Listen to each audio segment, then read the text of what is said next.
2일 최고위원 연석회의를 국민 의례로서 시작하겠습니다. 국회 내 경례.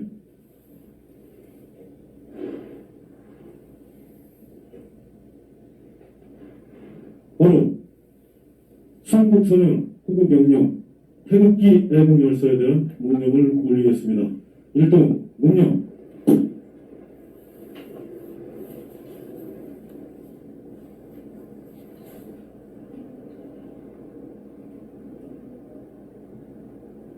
바로 모두 자리에 앉아주시기 바랍니다.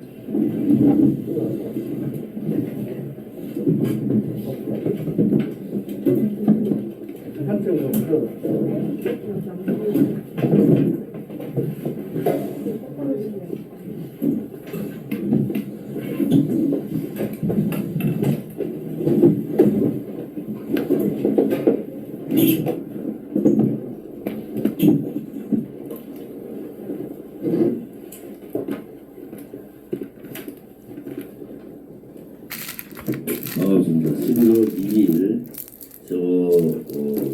위원회의를 시작하겠습니다.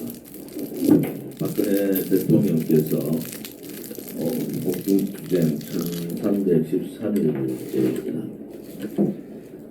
작금의 사항들을 보면은 정말 인과응보, 한 나라의 지도자가 판단을 잘못하고 그 지도자의 판단이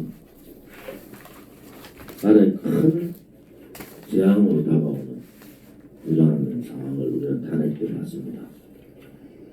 이명박 대통령께서 17년 실형을 받고 오늘 동부구치소로 가십니다. 정치불복이죠.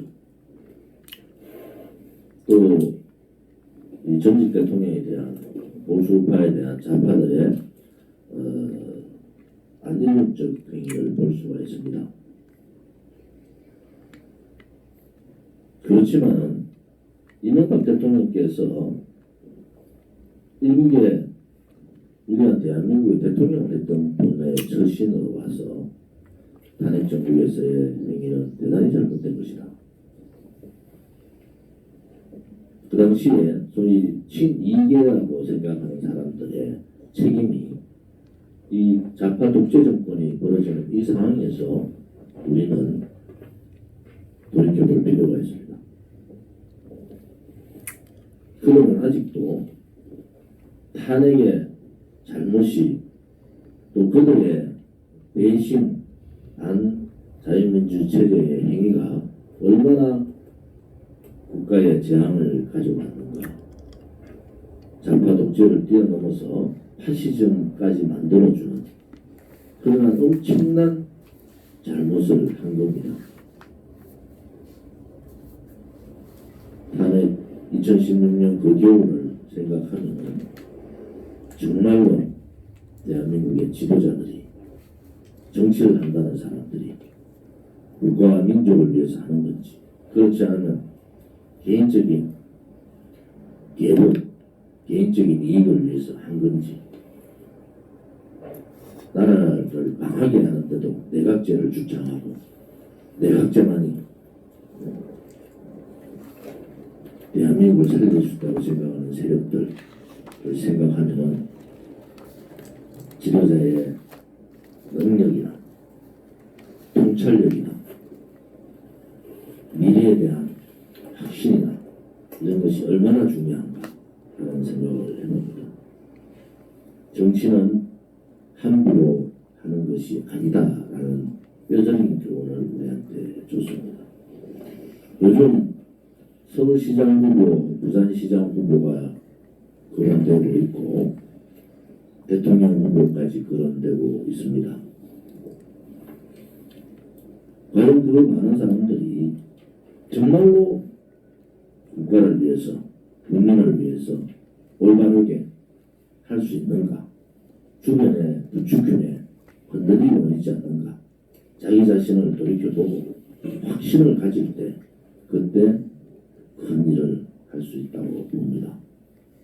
윤석열 검찰총장에 대해서 지지율이 15%가 됐다 이렇게 얘기 나옵니다. 윤석열 검찰총장은 문재인 정권 좌파 독재 정권의 주구 노릇을 한 사람입니다. 그는 실질적인 탄핵 업무, 거짓 탄핵에 직접 관여한 사람입니다. 그로 인해서 많은 대구 우파 보수 지도자들이 감옥을 갔습니다. 그때는 그 칼이 국정농단이라는 이름으로 그렇게 휘두르고 보수 국민들을 아프게 하고, 지금도 두 전직 대통령 또 대법관을 비롯한 많은 관료들이 감옥에 있습니다. 무엇이 진실입니다. 그냥 문재인하고만 싸우면 그 사람은 오른쪽 우파가 되는 겁니까?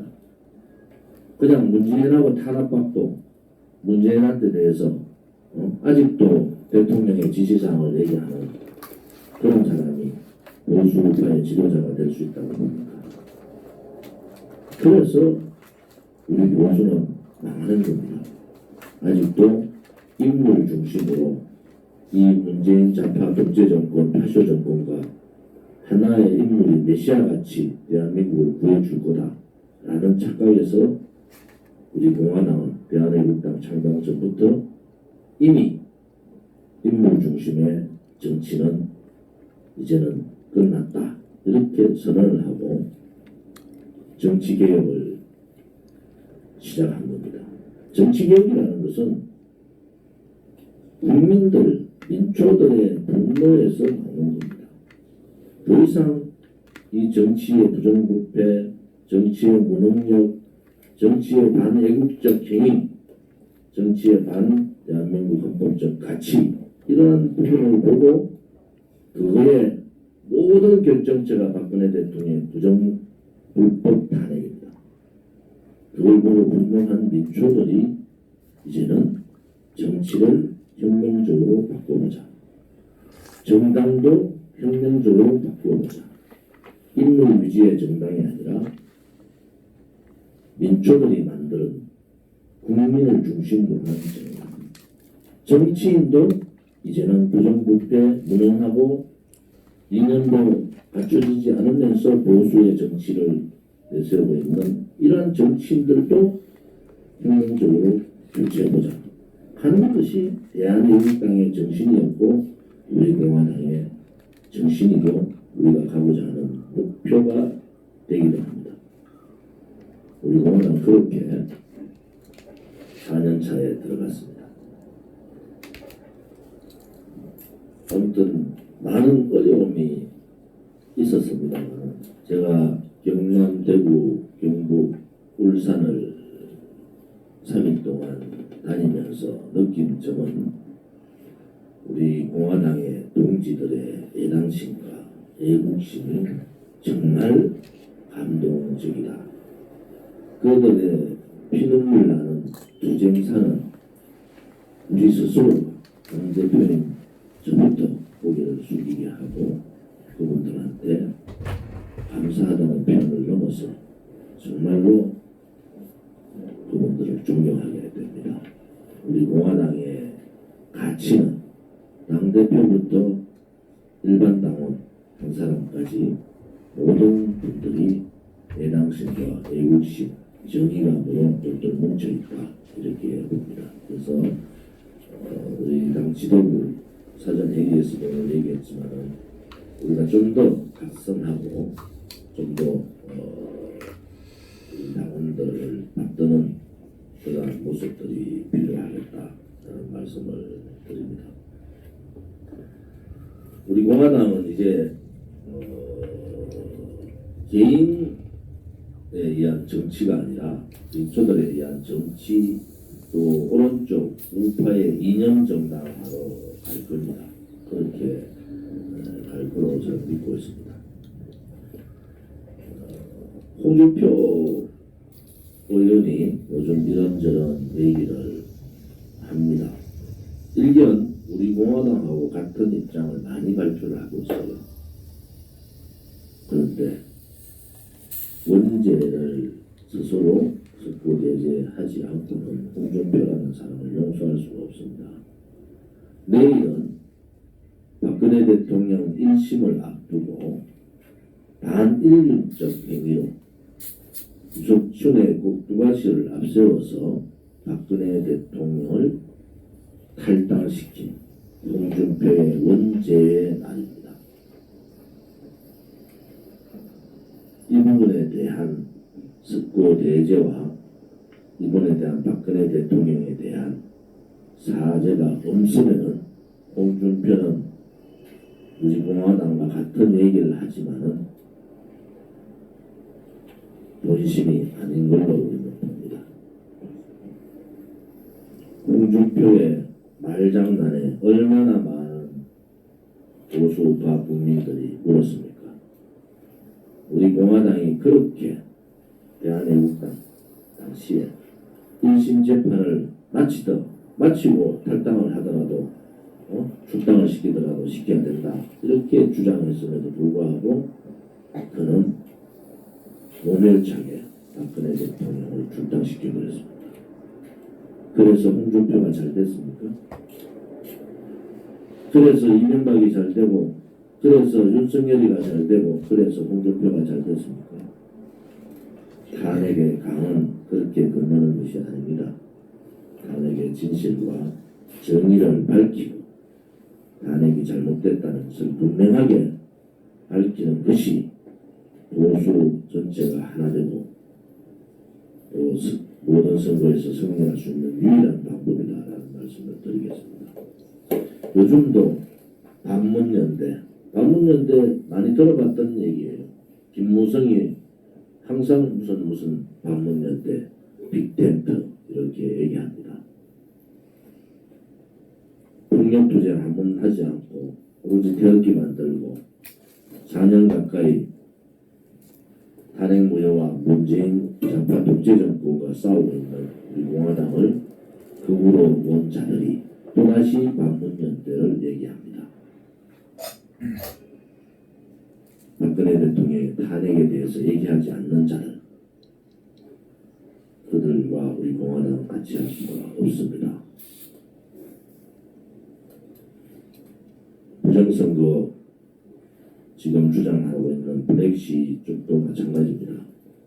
박근혜 대통령의 탄핵이 이 나라를 이렇게 만들었다는 것을 분명히 아셔야 됩니다. 지난 총선 참패 최고의 문제가 될 수 있는 김영호와 박형준 그들을 추천했던 김무성 선대 본부장을 맡았던 유성민 우리를 극우라고 최고위원회에서 쌍욕을 했던 그 당시의 최고위원들이 아직도 정치판에 고개를 듭니다. 선거 참패의 원인을 제공했던 자들이 처단되어야 할 때에도 불구하고 부정선거로 다 덮여버렸어요. 왜? 자기들이 참패한 것이 아니라 선거가 부정해서 진 것이다. 있을 수 없는 일입니다. 제대로 된 부정선거를 밝히는 것은 박근혜 대통령의 탄핵 무효를 밝혀야지 됩니다. 정치적으로 우리 공화당은 그렇게 간단하게 넘어가지 않습니다. 미국 대선이 이틀로 다가왔습니다. 이런저런 여론조사가 있습니다만 우리 공화당의 가치와 같이 하는 미국 공화당 트럼프 대통령 후보를 지지합니다. 당선되기를 진심으로 바랍니다. 우리 공화당의 공약과 같은 자유민주주의 체제블록, 반중, 반공산당 블록 이러한 중심에 미국의 공화당이 있기 때문에 우리 공화당은 미국 공화당을 지지합니다. 혹자들은 트럼프 대통령의 친김정은 행위에 대해서 많은 얘기들을 합니다. 미군 감축과 박정희 대통령 시해 문제, 박정희 대통령 재임 중에 엄청난 압박을 한 것은 공화당이 아니고 민주당입니다. 민주당이 잠시 이런저런 얘기를 할지라도 트럼프 대통령은 재선이 되면은 북한에 대한 특히 문재인 좌파 독재 정권에 대한 엄청난 압박을 가할 겁니다. 공화당은 그렇게 누가 당선된다 안 된다를 떠나서 우리 공화당과 가치를 같이 하는 그러한 미국의 정당이 이기기를 바랍니다.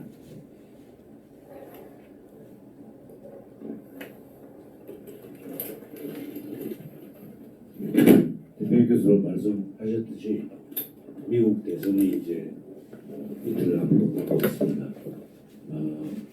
제 개인적인 생각을 좀 말씀드리면 지금 미국의 주류 언론들은 마치 바이든이 승리하는 것처럼 여전히 몰아가고 있습니다. 4년 전하고 똑같습니다.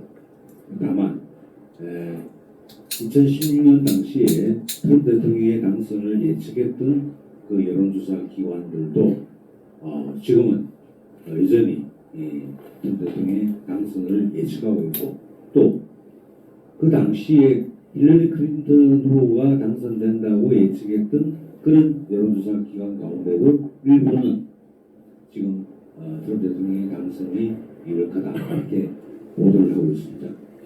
그리고 이 흐름이 국내 언론에서도 좀 감지가 되는데 국내 언론에서는 지금까지는 바이든이 선거에 앞서고 있다 그렇게 보도를 해왔는데 최근 들어서는 트럼프 대통령이 당선될 수도 있다 그런 방향으로 약간 방향을 선회하고 있습니다. 이걸로 봐서는 아마 내일 모레 치러질 미국 대통령 선거에서 트럼프 대통령이 상당한 차이로 압승을 할 거다 이렇게 예측을 합니다. 근거는 여러 가지가 있는데 첫째 일단 그 흑인과 그리고 이제 라티노 히스패닉계라고 라티노들의 그 트럼프 대통령의 지지가 굉장히 높았습니다. 4년 전보다 높았고 그래서 실제로 힐러리가 당시에 여론조사에서는 아니 국민 투표에서는 2%를 더 가져갔지만 근데 선거인단 투표에서는 사실 이제 트럼프 대통령이 졌죠. 그건 이제 미국 선거 제도의 특수 때문에 그런데 어떡하네 하여튼 지금까지 민주당 지지자로 알려져 있었던 흑인과 히스패닉계가 트럼프 대통령 쪽으로 많이 기울었다 그런 거고 그리고 또 아시아계도 물론 마찬가지입니다. 아시아계도 물론 일본, 필리핀, 인도 이런 계통에서 지지자가 많이 늘었다는 거 말씀드리고 그리고 최근에 나오는 이야기가 민주당 선거 본부가 거의 질의멸렬 상태랍니다. 그 양분이 선거 전략을 놓고 대립을 하고 있고 또 하나는 부의 자체가 아예 선거 활동을 했던 선거 참모들이 특히 바이든의 여러 가지 분배 그리고 또 바이든이 했던 중국과의 관계 반역 행위 이런 문제와 관련해서 상당히 낙담을 하고 있다 그런 얘기가 나오고 있습니다. 그리고 또 하나 영향을 미치고 그리고 이제 최근에 이제 대법관이 임명이 되면서 선거 관련해서 미국 연방 대법원의 판결이 나왔습니다. 우편 투표가 계속 들어올 텐데 이걸 언제까지 카운팅을 할 거냐 하는 문제가 있는데 하여튼 11월 3일 지나서 들어오는 건 따로 보관을 하거나 또는 카운팅을 할 수 없다. 그래가지고 실제로 민주당 선거 전략이 우편 투표를 많이 하는 것으로 봤는데 근데 12월 4일부터 들어오는 우편 투표는 좀 무효화될 가능성이 굉장히 높아졌습니다. 바로 그것도 하나 중요한 요인이 되고 있다는 거고 바이든의 추문, 부패, 반역 이 부분은 트위터나 이런 쪽에서 찾아내려고 했는데 잘 안 됐죠. 공화당에서도 항의하고 그리고 또 공화당에서 지금 빅텍 그러니까 구글이라든지 그다음에 트위트 뭐 이런 것들에 대해서 좀 청문회를 하고 있습니다. 그리고 이제 특히 구글 같은 경우는 독점금지법 위반으로 제소를 하고 있고요. 그래서 굉장히 좌편향을 보여왔던 반 트럼프적인 입장을 보여왔던 빅텍들이 사실은 법적으로 철퇴를 하게 되는 느낌이 없습니다. 그래서 아마 이런 여러 가지 이런 환경들이 트럼프 대통령이 굉장히 유리하게 갈 것 같고, 그리고 윤세상 분위기는 트럼프 대통령 윤세가 압도적이죠. 두 개를 비교해보면 오히려 바이든 윤세장은 거의 사람이 100명 이내 20명, 30명 이 정도밖에 안 되는데, 트럼프 대통령의 그 윤세장은 숫자에서 21명, 이 사람들이 축제 분위기를 즐기게 시작하고 있습니다. 그래서 저는 여러 가지 요소들을 고려해 볼 때 트럼프 대통령이 무난히 재선이 됐다 이렇게 보고 있고, 트럼프 대통령이 재선이 됐을 때 여러 가지 해야 될 일들이 많겠지만은, 기본적으로 아마 트럼프 대통령은 미국 내에 있는 좌파들을 척결한 작업을 할 것 같습니다.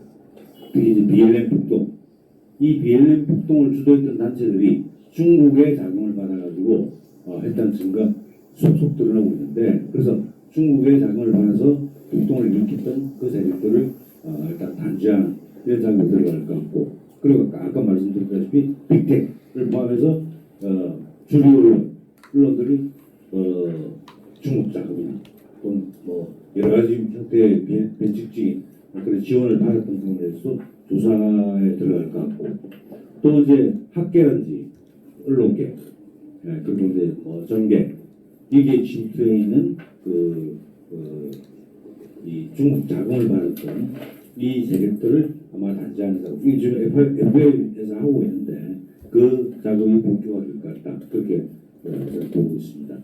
그래서 정말 미국 내에 있는 공산주의자들, 사회주의자들 이런 사람들을 척결할 거다. 그리고 마찬가지로 동부, 중국, 북한 이 부분에 대한, 그리고 특히 이제 한 1년 정도 됐나요?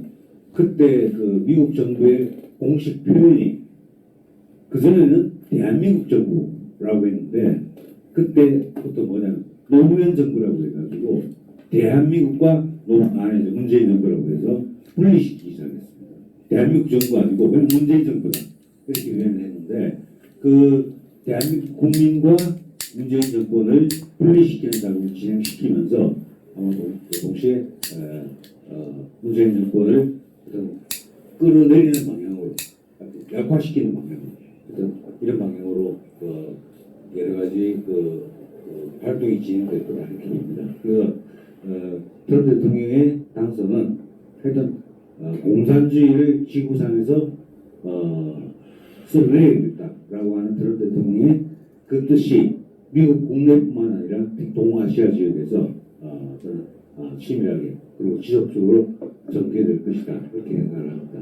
그래서 그런 면에서 트럼프 대통령 정말 우리 대한민국을 위해서는 정말 굉장히 중요한 의미 있는 축하할 사건이다 이렇게 말씀드리고, 그래서 트럼프 대통령의 계획이 잘 실현되기를 바랍니다. 박대호 전 대표입니다. 대표님하고 우리 현상 지원을 하셨습니다. 지금 11월 3일 날 이 대선이 대한민국 향후 운명하고 굉장히 깊기 때문에 이 부분을 예의주시하고 있는데, 뉴스위크지가 지난주에 14페이지 장문의 그동안에 조사한 분석 기사를 낸 것이 미국 대선 흐름에 지금 보이지 않게 영향을 많이 미치고 있습니다. 제목이 시진핑 시크릿 플랜트 서블 아메리카, 그래서 미국을 전복하기 위한 시진핑의 음모, 이런 제목으로 장장 14페이지에 있는 뉴스 카버 스토리로 제목이 나갔습니다. 이것은 어떻게 보면은 이번 대선에 보이지 않는 표심에, 제가 보기엔 그렇습니다. 겉으로는 이야기들을 크게 표심에 영향을 미친다고 분석을 안 하고 있는 걸 알고 있는데, 실질적으로 굉장히 영향을 미칠 것이다. 이것이 지난 7월 달에 크리스토퍼 레이 미 FBI 국장이 허드슨 연구소 연설에서부터 이미 미국은 이제 언론하고 한 팀을 이뤄서 이걸 아마 공개 시점을 잡았다가 지난주에 아마 이게 대대적으로 신문 기자가 취재한 걸로 해서 나온 것 같습니다. 그리고 폼페이오 장관도 여러분 알다시피 수차례 지금 중국 문제 거론하고 뭐 이런 상황에서 이제 이 기사 내용을 여러분들 신문 보도를 통해서 보셨겠습니다만 미국과 중국은 일시적으로 이렇게 사안을 가지고 대립하는 그런 강대국이 아니고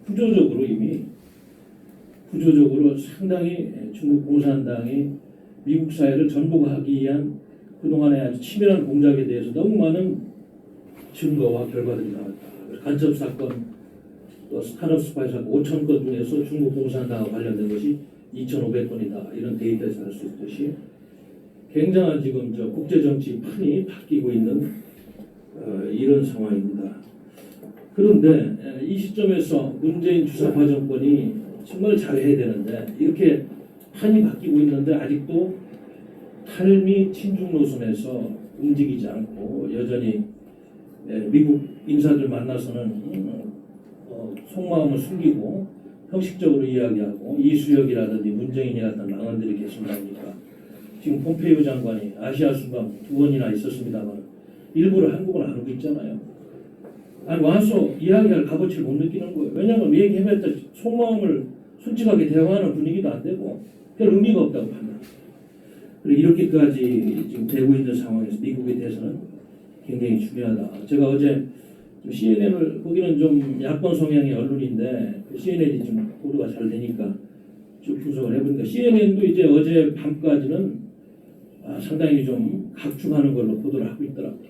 이만큼 지금 상황이 좀 많이 좋아졌고 특히 그 결정적으로 펜실베니아주 선거인단 20석을 가진 펜실베니아주하고 플로리다주가 좀 큽니다. 두 스윙 스테이트 격전지가 어디를 선택하느냐에 따라서 미국 대선이 향방이 바뀔 것이다. 그 주가 지금 어제 저녁까지는 제가 분석하기로는 굉장히 각축하는 걸로 오차 범위 내에서 혼전을 하고 있다. 그래서 이틀 동안 우리가 좀 더 예의주시하면서 우리 공화당이 추구하는 그런 가치 있는 후보가 당선되기를 빌어야 될 것 같습니다. 아시다시피 미국 대통령 선거는 간접 선거제도로서 선거인단 538명 중에서 270명만 확보하면은 당선이 확정되는 그런 상황입니다. 그래서 이러한 지금 첨예화되고 있는 미중 갈등 속에서 심지어는 동아시아에서 전쟁의 가능성까지 3차 대전의 가능성까지 지금 준비해야 되는 중국 공산당이 대만한테 선전포고를 하고 이런 상황에서 많은 국제정치학자들은 그레이엄 앤더슨 교수뿐만 아니고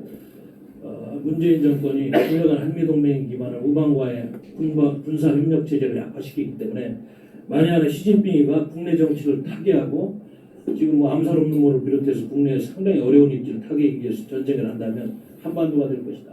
왜? 문재인 주사파 정권이 정신도 무패하고 도대체 물러 터져가지고 가장 쉬운 지역이 될 것이다. 이런 분석을 하고 있다는 것을 우리 국민들은 정말로 심각하게 받아들여야 될 것입니다. 아울러서 지금 미국 사회에 침투하고 있는 중국 공산 세력들의 그런 스파이 활동이 대한민국은 그보다 두세 배는 더 심화되어 있을 것이다. 그래서 국가정보원은 빨리 수사를 해서 미국이 한 것처럼 대한민국 안보를 지켜야 되지 않나 이런 생각을 하게 되었습니다. 그리고 이번 주 아까 8시 38분에 여론조사 발표한 걸 보니까 YTN하고 리얼미터가 한 건데 부정평가가 문재인 대통령이 50.9% 잘못하고 있다가 긍정은 44.9%. 지난주와 큰 차이는 없습니다만 정당 지도도가 이렇게 지금 실정을 하는데도 아직도 민주당이 34.8%, 국민의힘이 28.9% 해가지고 조금밖에 이렇게 안 되고 있는 거는 비대위원장하는 김종인 씨의 행보라든지 그 국민의힘이 하는 이렇게 엄중한 국가의 지금 중대 사안들이 국내적으로 전개되는데도 제대로 대응을 못하니까 이 당이 이게 이 좋은 호재들을 다 놓치고 있는 것이다. 유일하게 제도권 당장으로 지금 103석을 가지고 이러니까 나라 망하는데 일조하는 김정인 씨가 심지어는 우크라이나산 조갑제의 선배는 좌파 프락치라는 얘기까지 하고 있잖아요. 홈페이지 통해서. 지지율도 안 오르는데 자꾸 호남 지역 다니면서 경상도 지역 지지율 오르지도 않는데 호남에 구애만 하고 이렇게 나라가 망하고 있는데 명확하게 분석을 해서 국민들한테 경종을 울리고 싸워야 되는데 이건 하지 않고 자꾸 뒷방 늙은이처럼 지나간 이야기를 하고 그러니까 좌파 프락치론까지 나오는 이런 상황이 지금 되고 있습니다. 그래서 국민의힘이 이렇게 해가지고는 정말 역사에 큰 죄인이 되지 않을까 이런 생각이 듭니다. 지난주 주말에 지금 검찰이 평검사들이 난리가 났습니다. 추미애 씨가 윤석열 총장 찍어내려서 마지막 대한민국에 남은 그래도 공권력 없다 공권력 좌파를 견제할 수 있는 세력이 경찰밖에 안 남았는데 제가 보기에는 그리고 윤석열 총장 찍어내려서 어떻게든 장악해서 권력형 비리 수사 막고 게이트 막고 좀 정권을 연장해 보려고 안달이면 하다 보니까 이런 무리수를 두고 있는데 평검사 커밍아웃한 추미애에 대한 반감을 보이면서 커밍아웃한 평검사가 230제가 5명까지 봤는데 구독 통제가 되는지 그렇게 보도하다가 오늘 신문 일주일 보니까 다 들어갔어요. 이게 엄청난 사건인데 겁날에 가까운 어떻게 되는지 이 부분을 좀 우리 당이 이번에 예의주시를 해야 되는데 심지어는 이제 뭐 많은 언론인도 이야기했습니다만 중앙일보 같은 경우는 이건 추미애 씨는 지금 직장 내에 성희롱 죄송합니다. 성희롱 괴롭힘 금지법이라는 그런 것까지 적용돼야 될 정도로 너무 심한 게 아닌가. 직원들에 대해서 말이죠. 업무 범위를 넘어가는 이러한 과도한 말이죠. 간섭이라든지 괴롭힘을 통해 가지고 지금 윤석열 총장이라든지 그 권력형제리 비리를 수사했던 검사들을 좌천하고 보직 해임하고 말이죠.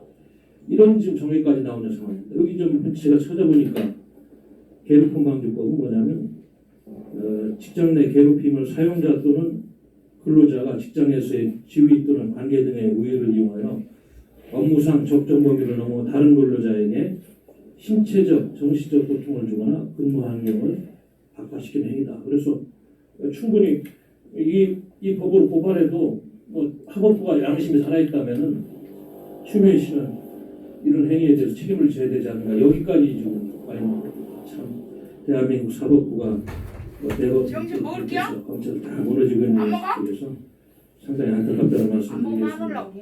문재인 주사파 정권이 실적이 뭐 하도 많아서 우리가 여기서 매일 최고위원 때 이야기하고 있습니다만 최근에 또 하나 안타까운 사례가 우리 WTO 세계무역기구 사무총장 후보로 유명희 공산교섭 본부장을 후보를 냈는데 평소에 친중 정권을 표방한 문재인 정권이 그렇게 아부하고 그랬으면 중국 공산당이 우리 유명희 후보를 지지를 해줘야 되는데 일찌감치 나이지리아 후보 지지한다고 선언하고 일본은 한일 반대 민족주의로 징용 문제니 위안부 문제니 신기를 거스르 일찌감치 대한민국 안 된다고 국제사회에서 나이지리아 후보 지지하고 유럽연합 27개국은 문재인 정부 동맹국으로서의 인권 문제라든지 일본의 여러 가지 유엔에 사는 걸 보니까 안 되겠다고 나이지리아 후보 지지하고 전혀 준비도 안 된 이런 상황에서 이렇게 외교적으로 국제적으로 망실을 하고 물론 미국이 중국 공산당이 나이지리아 후보를 지지하니까 뒤늦게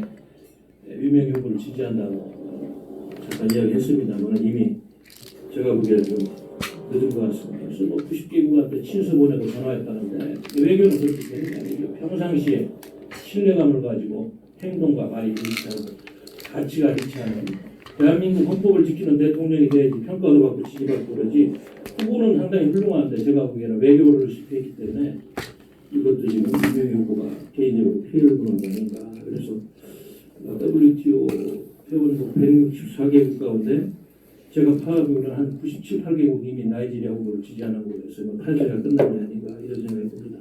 이렇게 문재인 정부의 실정과 잘못이 국내 정치는 뭐 이야기할 필요도 없고 국제사회에서도 왕따와 오렴치하게 이렇게 매료되고 있는 시대에서 우리 당은 심히 비판하지 않을 수 없습니다. 감사합니다.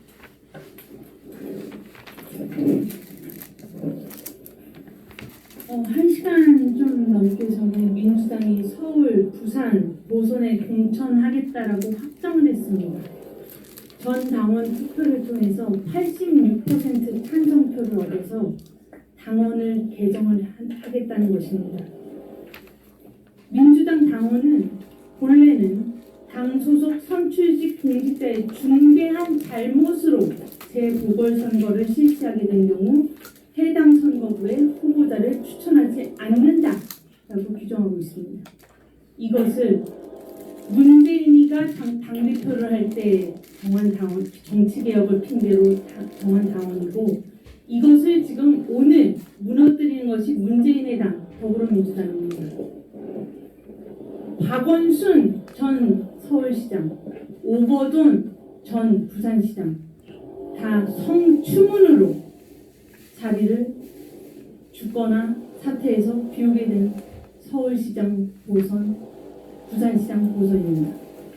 이것을 민주당이 공천을 하겠다. 그것도 자신들이 정한 당원, 문재인이 당대표 때 정한 당원을 거스르고 단서조항, 당원 투표로 공천할 수 있다라는 단서조항으로 당원을 개정해서까지 공천하겠다는 것은, 이것은 대한민국 국민을 바보, 개돼지 취급하는 것이고, 국민 무서운 줄 모르는 오만방자한 더불어민주당의 교만이요, 국민을 철저히 묵살하는 국민에 대한 반역적 행위라고 저는 규정하고 싶습니다. 이런 더불어민주당에 대해서 우리 공화당은 당 대표님께서 서울시장 후보, 부산시장 후보 내겠다고 분명하게 말씀하셨습니다. 그에 입각하여 이제 우리 공화당에서는 어떠한 서울시장, 부산시장 후보가 나오게 될지 그 부분에 대해서 여러분께서 지켜봐 주시고, 또한 국민의힘이란 것은 호남의 공을 잔뜩 들이고 있는 국민의힘의 최근의 행보인데, 대구 경북에서까지 지지율에서 민주당에 밀리고 있습니다. 이것이 민심입니다. 호남에 구애해봐야 국민의힘은 자기의 갈 바를 잃고 갈짓자 걸음하는 순간 대구 경북에서마저 민주당에 밀리는 그런 형국에 빠져 있습니다.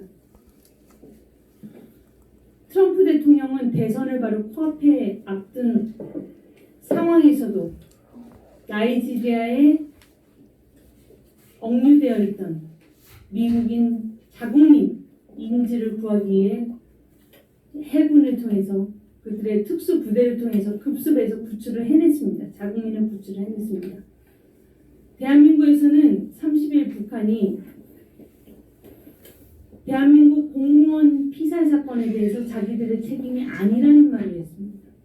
그러면 문재인 정권에서 서훈이라는 자가 낭독했었던 북한의 사과문은 대체 무엇이며, 자국민을 하나 책임지지 않는 문재인 정권은 과연 정부가 맞습니까?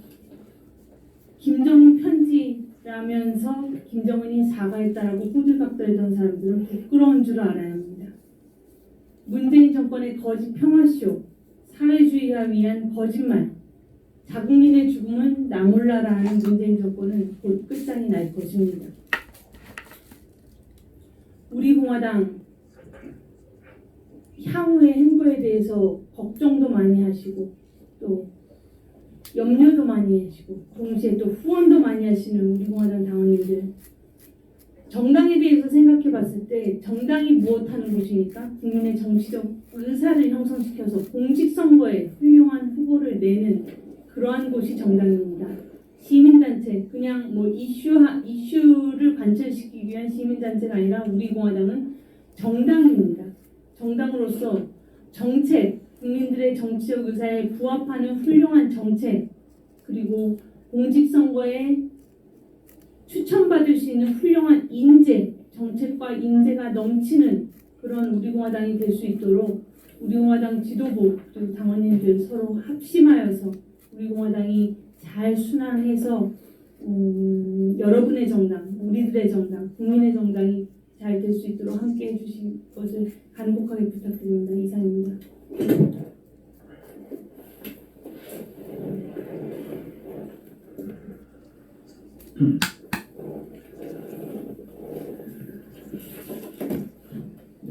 박근혜 대통령님 옥중 투쟁 1313일째입니다. 박정희 대통령님 서거 41주년 행사가 끝나고 한 일주일 정도 동안 좀 개인적으로 많은 생각을 하게 됐습니다. 우리가 이 가시밭길이 언제쯤 끝날 수 있을까? 박근혜 대통령님이 나오시면 끝날까?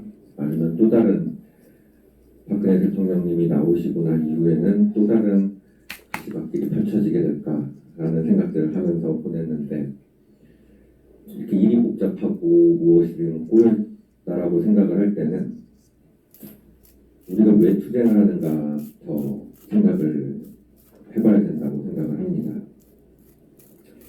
우리는 유승민, 김무성하고는 같은 하늘을 입고 살 수 없습니다. 우리는 홍준표가 했던 그 망나니 같은 짓을 아직